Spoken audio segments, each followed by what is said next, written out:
The desert sun beat down like a hammer on iron, dry winds carrying the sound of creaking wagon wheels and the lonely call of a crow.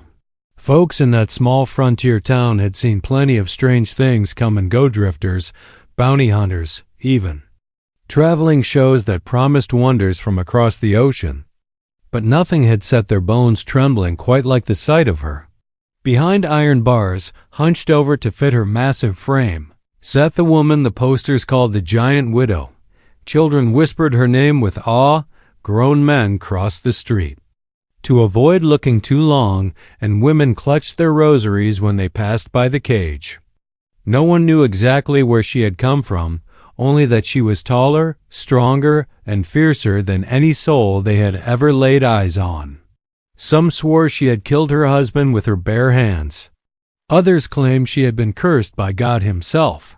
All they agreed on was that she was dangerous, and the sign hanging on the cage said it plain enough: "Do not touch the beast." The circus folk made a fortune parading her through the desert towns, setting up their tents at the edge of the settlements, their bright banners promising curiosities, music, and danger. People came with coins hidden in their pockets, ready to laugh at clowns and marvel at the tightrope walkers, but it was always her cage that drew the longest line. They would stand there staring, half terrified and half unable to look away. She never spoke, not once. Her dark eyes followed the crowd with something that wasn't quite hate, but it wasn't pleading either. She looked like she belonged to no one and nothing, trapped yet unbroken. And then came the day the Apache walked into town. He appeared without fanfare, tall and proud, his long hair tied back with a strip of leather, his bare chest scarred with the marks of battles no townsfolk could imagine. He wasn't part of the circus, nor did he come with the caravans. He simply arrived, stepping out of the desert as if he had been carved from the sand itself. People stopped to watch him the way they had watched her, wary, curious, a little afraid. For many in that land, the Apache were still shadows on horseback, warriors who slipped through the night without leaving a trace. And here was one of them, standing bold in the marketplace, his eyes fixed not on the stalls of goods or the saloon but on the cage that held the Giant Widow. The showman who owned the circus noticed the attention right away. He puffed out his chest and grinned, calling the Apache over.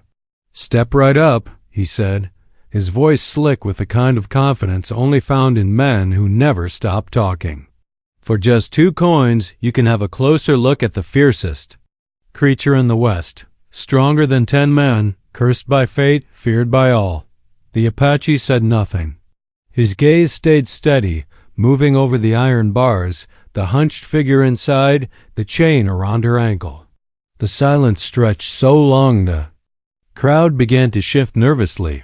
Finally, he reached into his pouch, pulled out not 2 coins but a heavy pouch of silver, and dropped it in the showman's hand. "I am not here to look," he said, his voice low but clear. "I am here to buy." Gasps rippled through the onlookers. Buy? The Giant Widow wasn't livestock. She wasn't a horse, or a mule, or even a slave in the way old tailies whispered about. She was a mystery, a danger, a spectacle. She wasn't something a man could simply buy. But the Apache's eyes left no room for argument. He didn't look at the crowd, didn't look at the showman, didn't look at anything but the woman in the cage. The showman licked his lips, weighed the pouch in his hand, and finally nodded. Silver talked louder than fear. The deal was made before anyone could stop it. With a squeal of rusty hinges, the cage door swung open for the first time in years. Dust swirled as the Giant Widow stepped out, her shadow stretching long across the sand. The crowd stumbled back, their courage breaking apart like brittle wood. She stood to her full height, taller than any man there, her chains clinking softly as she straightened. For a heartbeat, the desert seemed to hold its breath. The Apache took one step closer. His voice was steady, but there was something in it. The crowd had never heard before, not fear, not pity, but something almost like reverence.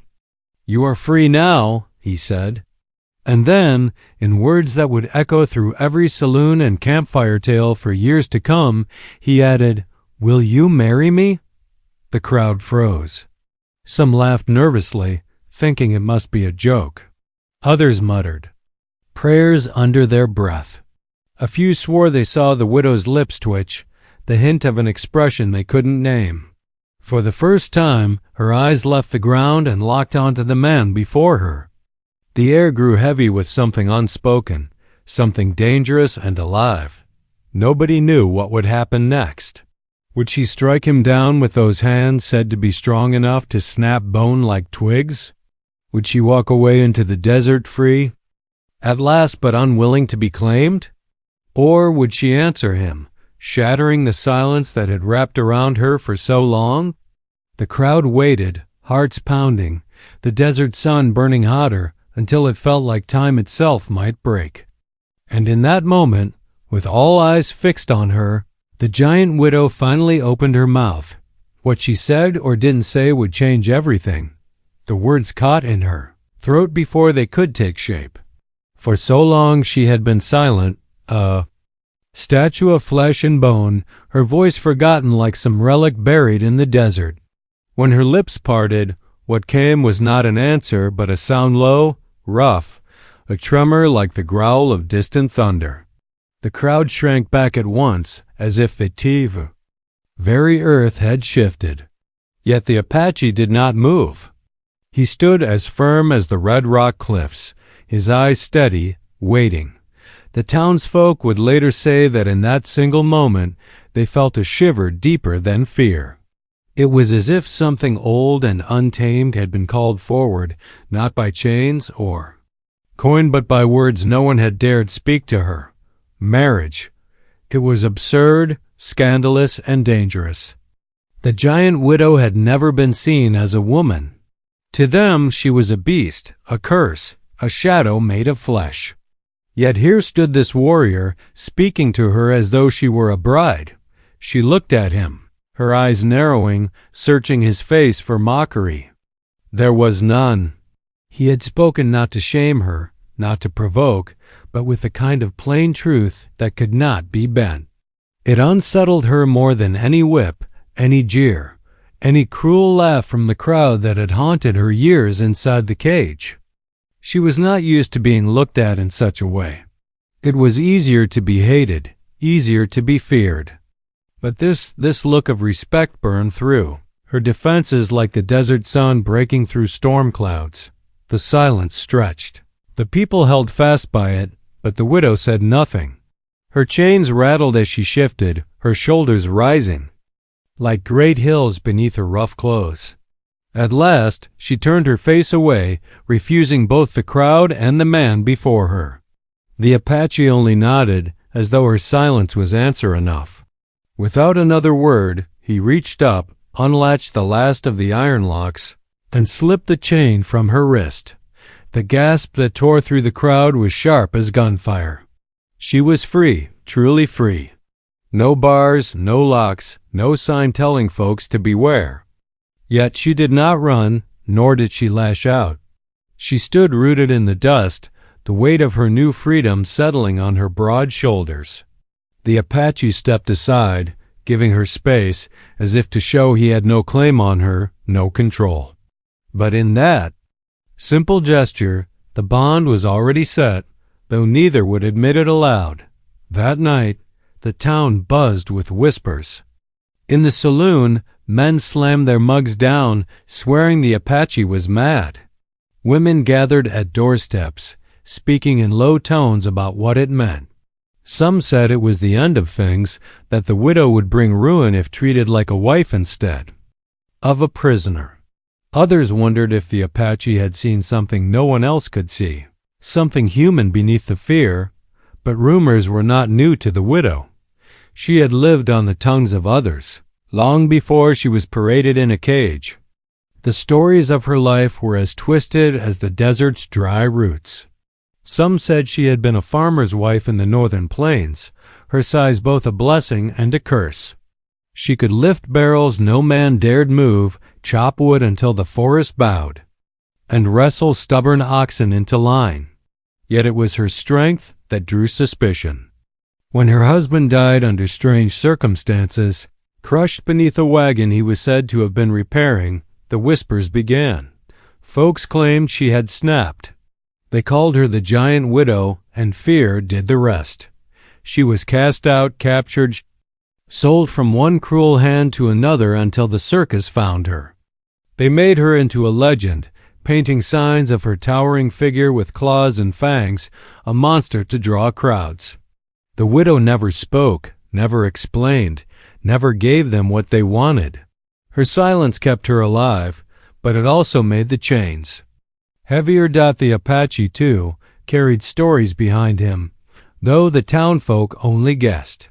They said he had once led raids across the desert, that his people had fought tooth and nail to hold on to the land being stripped from them. Some said he had lost his whole family in battles with soldiers and settlers, yet he had survived when others did not. He was no stranger to cages either, though his were made not of iron but of broken treaties and stolen ground.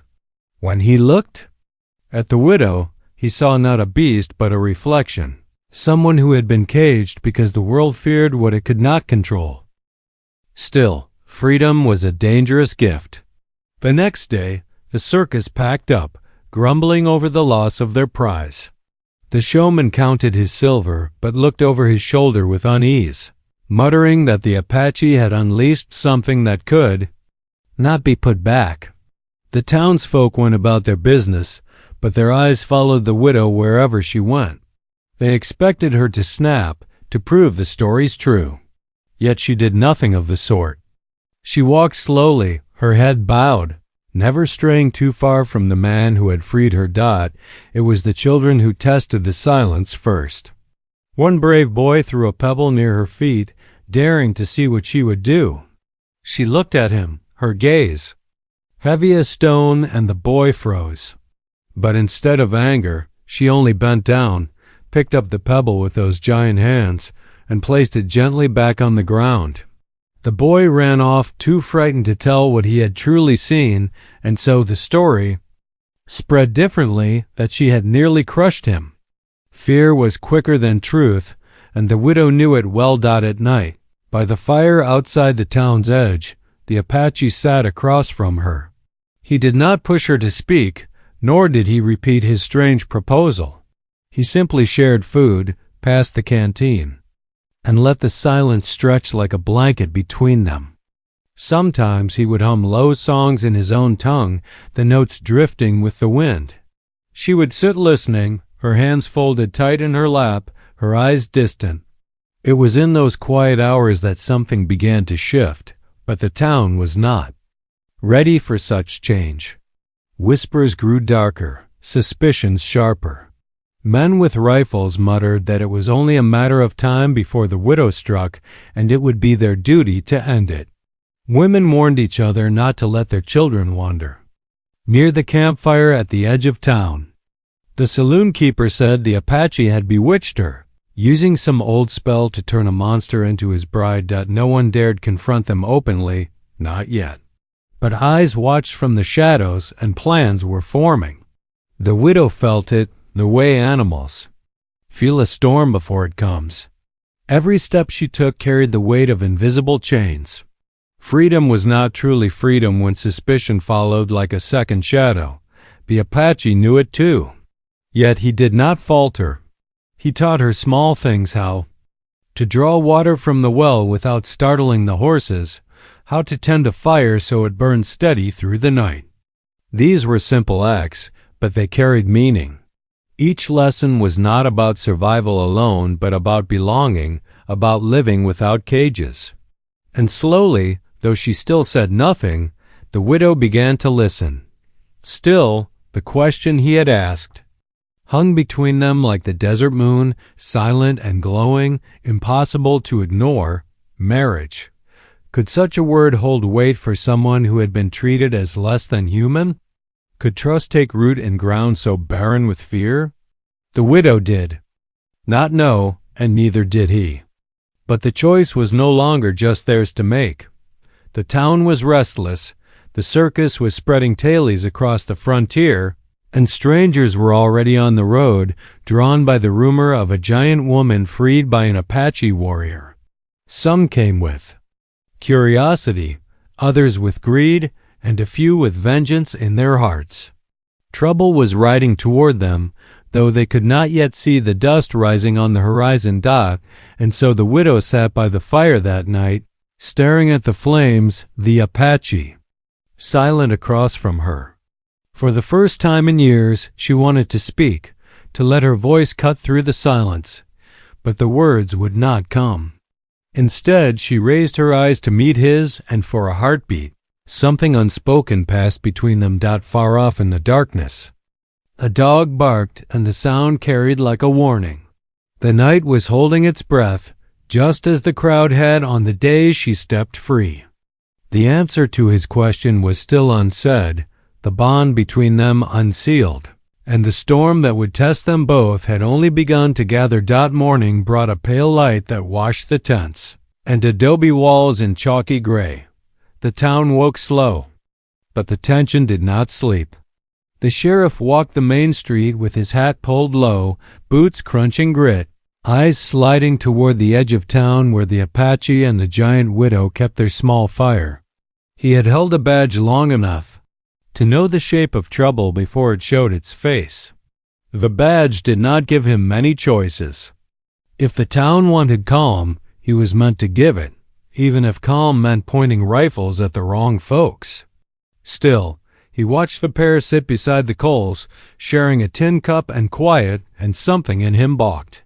He had chased wild men and drunks, tracked thieves, faced riders who shot from the hip, but he had never seen a woman so still and a man so patient. He told himself he was only making a list of risks. He knew better. At the schoolhouse, the children whispered during their lessons. One girl swore she had seen the widow smile at a stray dog. A boy said the Apache had carved a bird from mesquite and set it on the window of the general store. The teacher hushed them, chalk clacking hard against the slate as she wrote out sums. Yet even she found her eyes drifting to the door, as if expecting it to swing open and reveal a scene no book prepared her for. Children carried stories home like coals in their hands, still hot when they passed them to their parents. By sundown, the coals were flames again. The preacher took a different path. He stood up in his small chapel and spoke of fear in a voice as soft as turning pages. He reminded folks how easy it was to judge what you did not understand, how the frontier had a way of testing the heart and making a person small if they let it. A few listened with heads bowed. Others stared past him toward the door, waiting for something they could fight. After service, a group of ranch hands cornered him and asked what Scripture said about giants and warriors. The preacher folded his hands and said Scripture said plenty about dignity.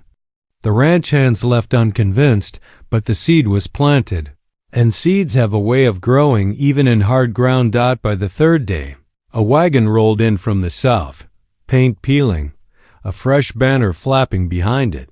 The showman had returned, not alone. He had 3 men with him and a new plan bright as his teeth. He wanted his prize back or money twice over. He went first to the sheriff and laid out papers no one had asked to see, contracts that said the widow belonged to him. The sheriff read the words slow, lips moving. The lines were thick with legal knots, but the meaning was clear. The showman claimed ownership as if people were horses. The sheriff set the papers down and said the territory had laws now. The showman smiled thin and said the territory had needs too, like keeping crowds entertained and pockets full. He hinted that if the town could not help him, he would help himself.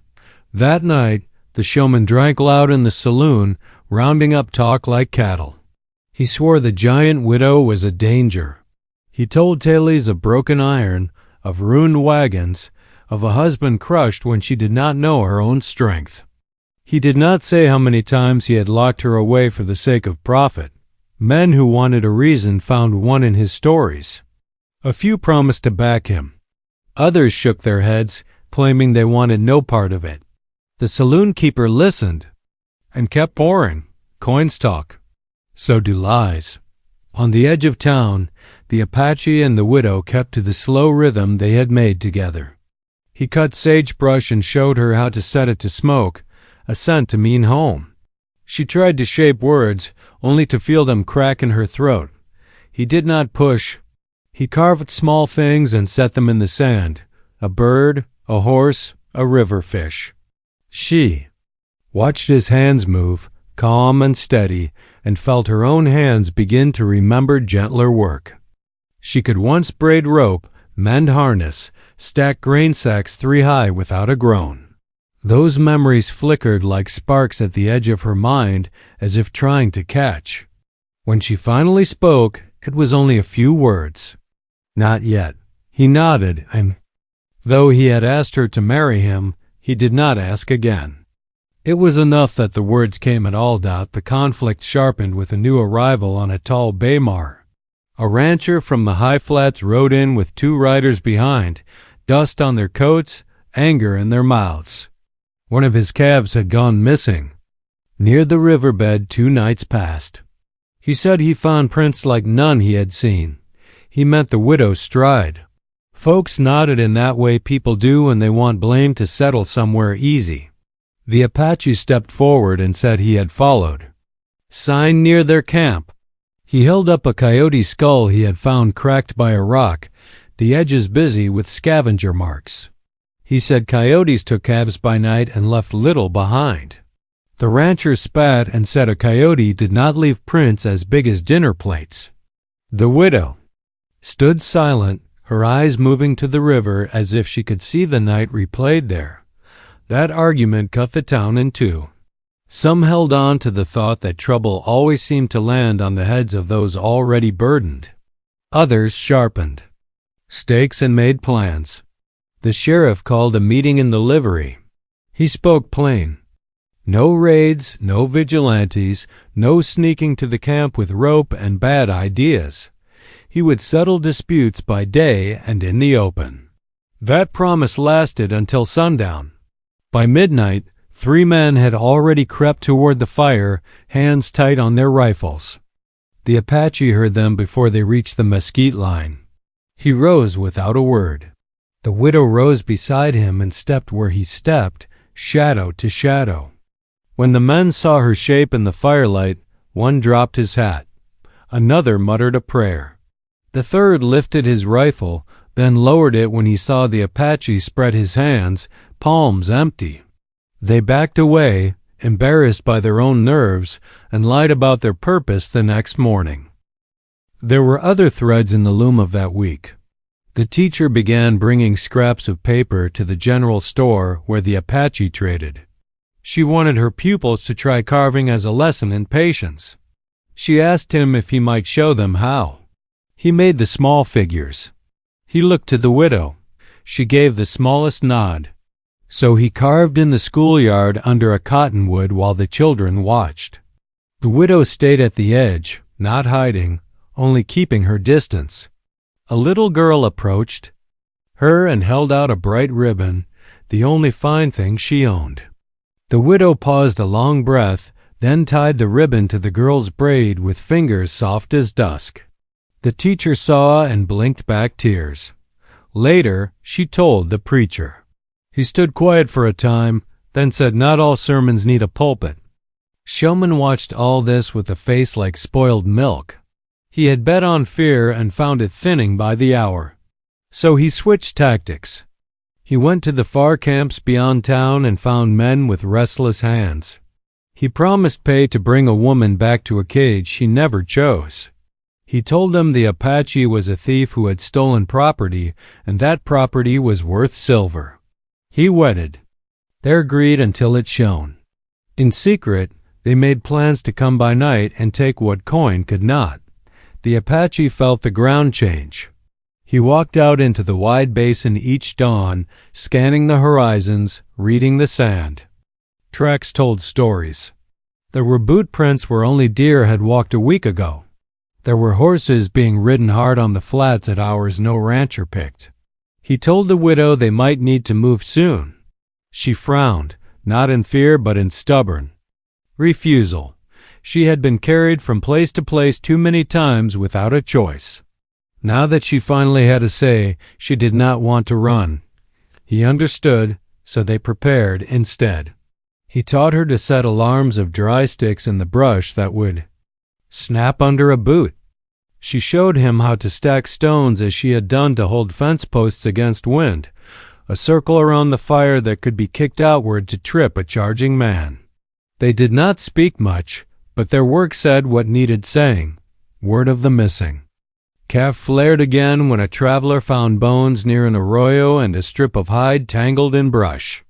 The rancher pointed to the size of the prints. The sheriff crouched and measured with his palm. The Apache crouched too and found the print of a large man beside the bigger tracks, a man wearing boots with a nick in the heel that left a notch. Mark every fifth step. He called the sheriff over and showed him. The showman watched from a distance, jaw tight. The sheriff stood up slow and looked around at the watching faces. He said the investigation would continue. That word sounded new. In that town, like someone had painted a fresh sign on an old wall. Night fell low and heavy. The wind changed, bringing a faint smell of rain and the iron taste of a coming storm. In the saloon, cards slapped the table with extra force. In the chapel, the preacher lit a candle and left the doors open as a place to breathe. In the schoolhouse, the teacher folded away the small carvings the Apache had left for the children and pressed a prayer into each one without saying it out loud. On the edge of town, the Apache tied his horse and checked the snares set to sing if touched. The widow stood up and stretched her back until it cracked, not from age but from the ache of years spent hunched in iron. She set the circle of stones wider and higher. The fire settled to a low glow, less a beacon than a warm spot in a cold world. Then the drums began. Not real drums, not from his people. It was the sound of boots and hooves beating a rhythm on hardpan as a group of men moved as one. The Apache looked to the east and saw a ribbon of light where lanterns bobbed. The widow looked west and saw another. The showman had split his hired help, counting on fear from two sides. The sheriff heard it from his doorstep, hand going to his belt, heart heavy. He had said there would be no raids. Now the night mocked him with the sound of one being born. The Apache stepped close to the widow and put a hand to her forearm. Her skin carried heat like stone at noon. He said 3 words, low and simple. Do not bow. She nodded once. He handed her a rope coiled from their stores. It was not to bind anyone. It was the strong kind used to haul water barrels. She weighed it in her hands and felt something familiar, not of cages but of work. Beyond them, the lanterns came nearer, voices lifting, not yet shouting but ready to dot in town. Smaller stories broke into the larger one. The boy who had thrown the pebble woke from sleep and slipped from his window. He had carved a clumsy bird from scrap and wanted to bring it to the widow as a way to set right his courage. The teacher saw him on the street and called his name, but he ran. The preacher heard her and followed at a distance, coat flapping. The sheriff saddled his horse with stiff hands and rode hard to catch the lantern lines before they reached the camp. The showman tightened his gloves and told his men to keep their shots for the air. He wanted the giant woman alive. He kept the rest of his plan locked behind his grin. The first alarm snapped in the brush like a dry bone. The Apache turned his head to gauge the distance. He could smell whiskey on the wind. He could smell the fear, too.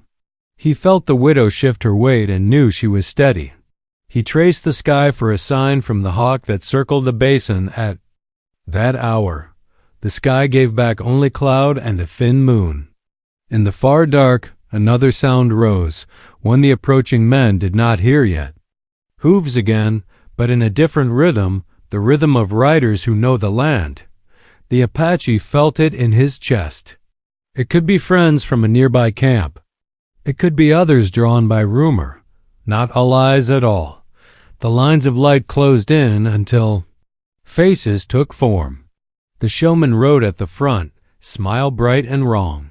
He lifted a hand as if greeting neighbors. The sheriff's horse cut across the flats from the north, not close enough to stop them, but near enough to shout. The boy with the carved bird crouched in the weeds, eyes wide, not sure whether to run forward or back. The preacher stood at the edge of the cottonwoods, hands open, a thin figure in a dark coat. The teacher arrived breathless behind him, not for sermons or sums now, just for the child she had seen on the street. The showman opened his mouth to speak. His men lifted lanterns higher, their glow falling across the widow's face and the Apache's calm. The second alarm line snapped. The circle of stones waited. The storm over the basin gathered itself. The unseen riders approached from the far ridge, and for a heartbeat that felt heavy as iron, all of it held steady at the edge of breaking. The choice of what this town would become poised above the fire like a pot ready to tip. The night hung heavy, the air thick with the weight of what was about to break loose.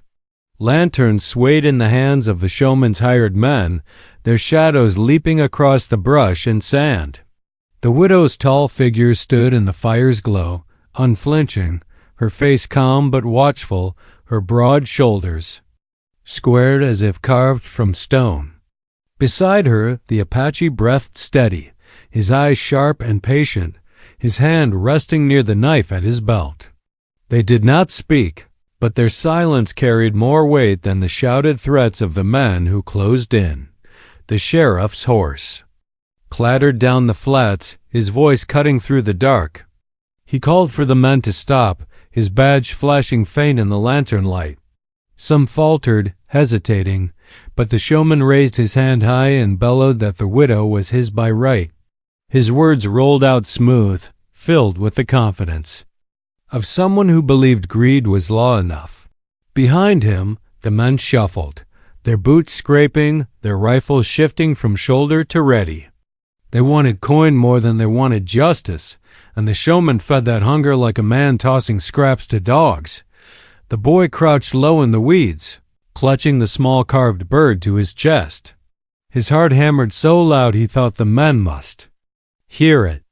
The teacher reached for him, but he slipped farther from her grasp, drawn toward the firelight and the towering woman who seemed less a monster now and more a shield against the fear pressing in on all sides. The preacher stood still as a rooted tree, his lips moving in words too soft to catch, his eyes fixed not on the guns or the shouting, but on the widow herself, as though he sensed she held the turning of the night in her hands. The widow shifted. Her stance, the firelight catching the scar that traced her jaw like a line of history carved deep. The Apache leaned close enough for her to hear his low voice. He told her to stand strong, that strength was not the same as chains, and that the night would test them both. She gave the smallest nod, her breath steady, her eyes lifting from the men to the horizon where another sound crept closer, the thunder of hooves. Riders were coming fast from the ridge, their silhouettes flickering against the faint silver of the moon. No one knew yet if they rode as allies or as another storm about to crash down. The showman caught the sound too. He barked at his men to hurry, to bind the widow before the newcomers arrived. 3 of them surged forward, ropes coiled in their hands. The Apache stepped between them and the fire, his body still but his eyes bright with warning. He did not draw steel. He did not have to. His stance alone told the men that to take one step closer would mean risking more than coin. The widow did not move. She stood rooted, watching, waiting, her silence a weight that pressed on even the boldest of her enemies. The sheriff rode in hard, pulling his horse between the hired men and the camp. His voice cracked like a whip as he ordered them back. But the showman only grinned, waving the papers again as if words on a page could erase the lives of those standing in the firelight. He shouted that the law was on his side, that the sheriff was a coward, that the town needed order and that order meant caging the giant once more. His words found eager ears among a few of the ranch hands who had followed, and their mutters grew louder, the tide of voices swelling like a river about to spill over its banks. The widow's eyes moved past them all, catching sight of the boy crouched in the weeds. For the first time that night, her face softened, and her lips parted as though to speak. The boy froze, unable to breathe, caught in the gaze of someone he had once feared and now could not look away from. The Apache saw it too and understood. The smallest moments could tip the balance of a night like this. He called out to the boy, not with anger but with calm, telling him to stay where he was, that he was safe. The teacher gripped her hands together, torn between running forward and holding back, her heart aching with fear for her pupil and for the town teetering on the edge of ruin. The riders from the ridge drew closer, their torches flaring against the dark. Shouts carried on the wind, harsh and wild. The men in the showman's band turned their heads, uneasy. The sheriff raised his rifle skyward and fired once, the crack rolling over the basin like thunder. Silence followed for a breath, every soul frozen. Then the storm began to break. The showman screamed for his men to act before the new riders reached them. One lunged forward with a rope, flinging it wide toward the widow. It struck her arm, the coil snapping tight. She did not flinch. With a slow, steady motion, she pulled, her strength making the man stumble and crash into the dirt. Gasps rose from the watching crowd. The showman cursed and spurred his horse closer, his teeth bared, eyes bright with greed and rage. The widow stood unmoved, the rope falling slack in her hands. The preacher lifted his voice at last, not in sermon but in a call sharp enough to cut through the chaos. He shouted that what was happening was no justice, no law, but theft wrapped in lies. His words rang against the night, giving pause to a few who had been ready to lift their rifles. The teacher joined him, her voice thinner but no less fierce, crying out that the widow had harmed no one, that the children had seen her kindness. For a moment, the tide wavered, uncertain which way to break, but the sound of the approaching riders grew louder, and with it the crackle of fear. The showman pressed harder, urging his men on, waving his arms and shouting that if they did not act now, they would lose everything.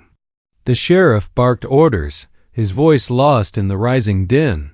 The Apache stood steady, his hand now gripping the knife, his eyes locked on the first man who dared step closer. The widow's chest rose and fell slow, her breath deep and calm, her gaze steady on the shifting crowd as though she could see through every mask of bravado and greed. The boy, trembling in the weeds, took one step forward, the carved bird clutched in his fist.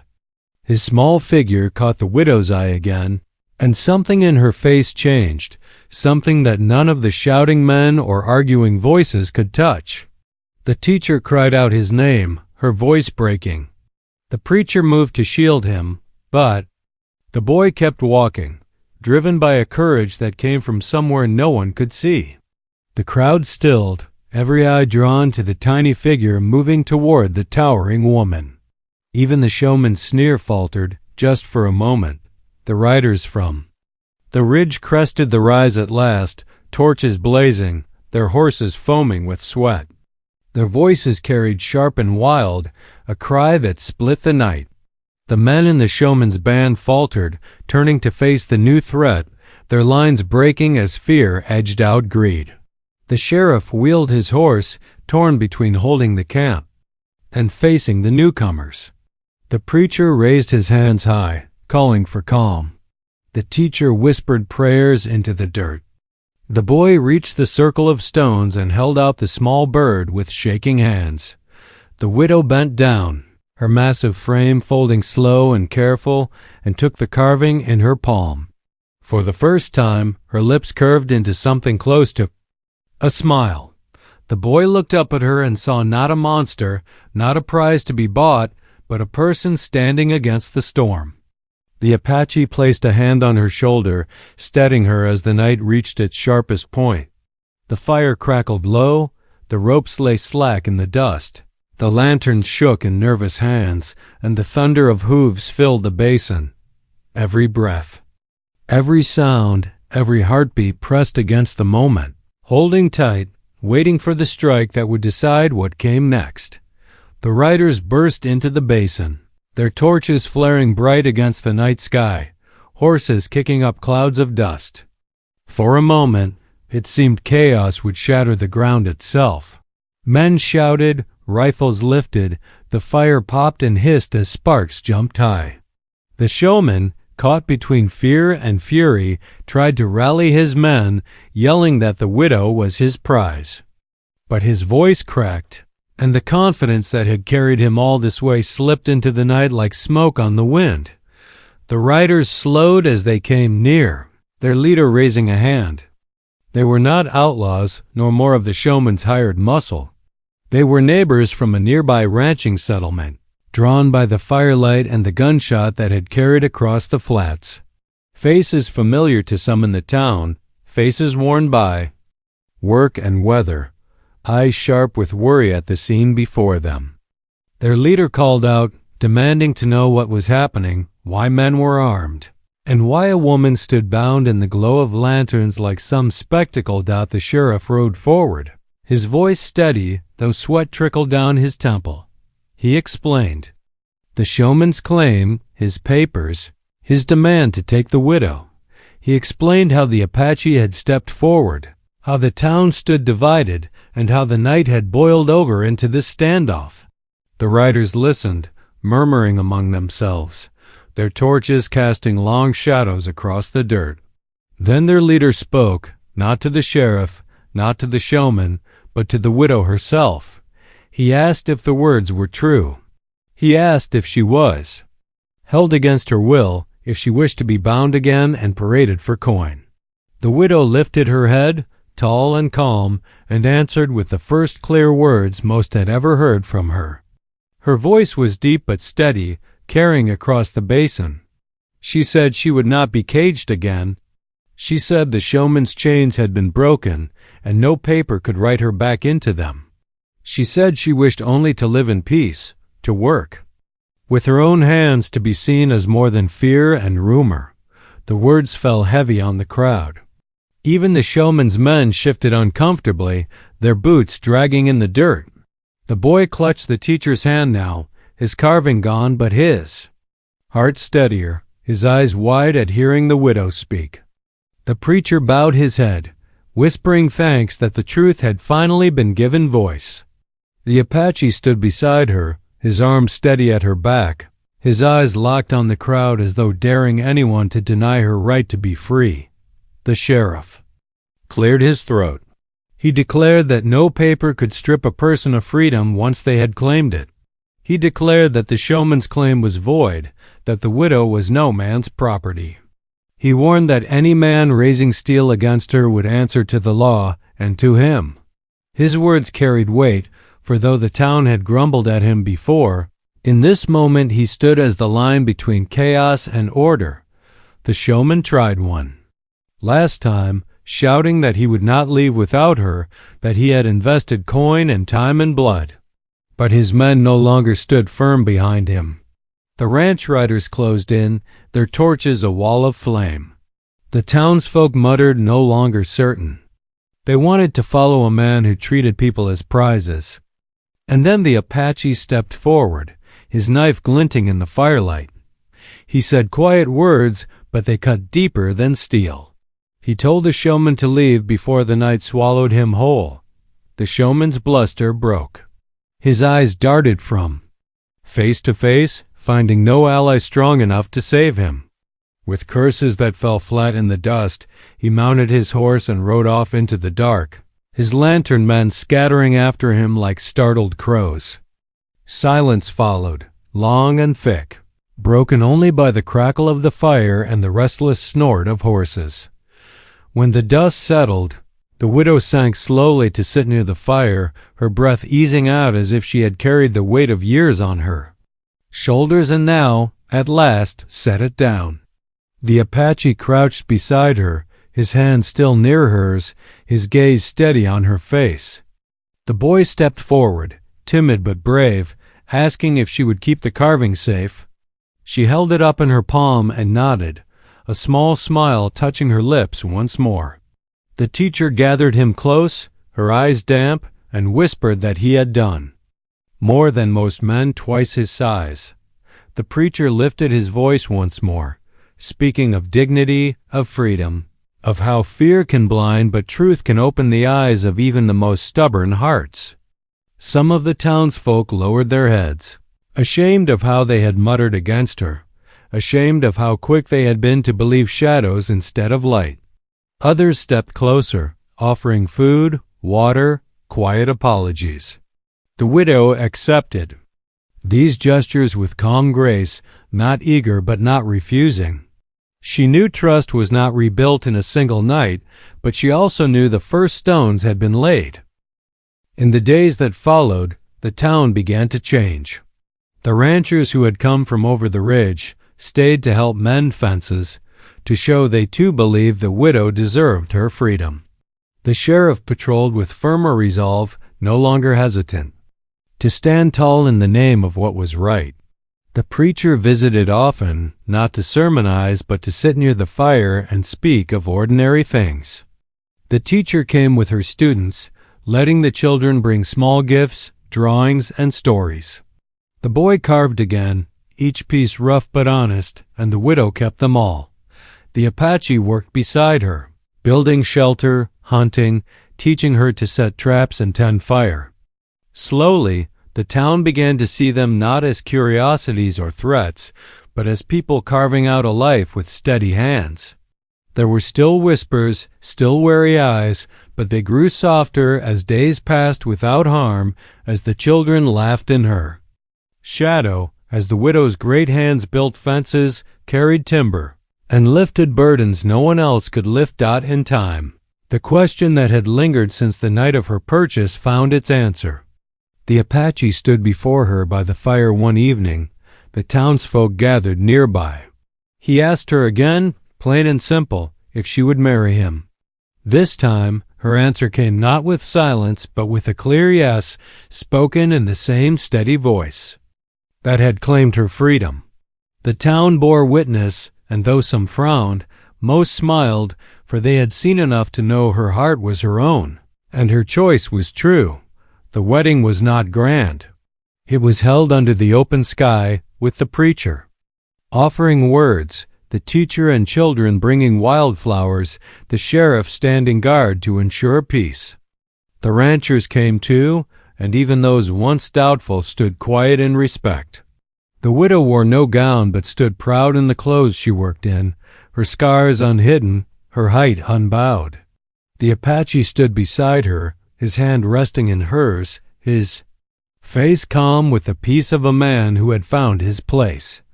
Life did not turn into a fairy tale. There were still hardships, still whispers from strangers who passed through. But the town no longer called her monster. They called her neighbor, worker, wife. Children ran to her without fear. The boy she had once frightened grew into a young man who carved with skill, each piece a story of survival, courage, and truth. The teacher taught letters and numbers by her fire, the preacher spoke of hope, and the sheriff kept his word that no chain would ever touch her again. Years passed, and the story of the giant widow and the Apache spread across the desert. Some told it with awe, some with doubt, but those who had stood in the basin that night knew the truth. They knew fear had almost chained her again, and they knew it was courage, both hers and others, that had broken those chains forever.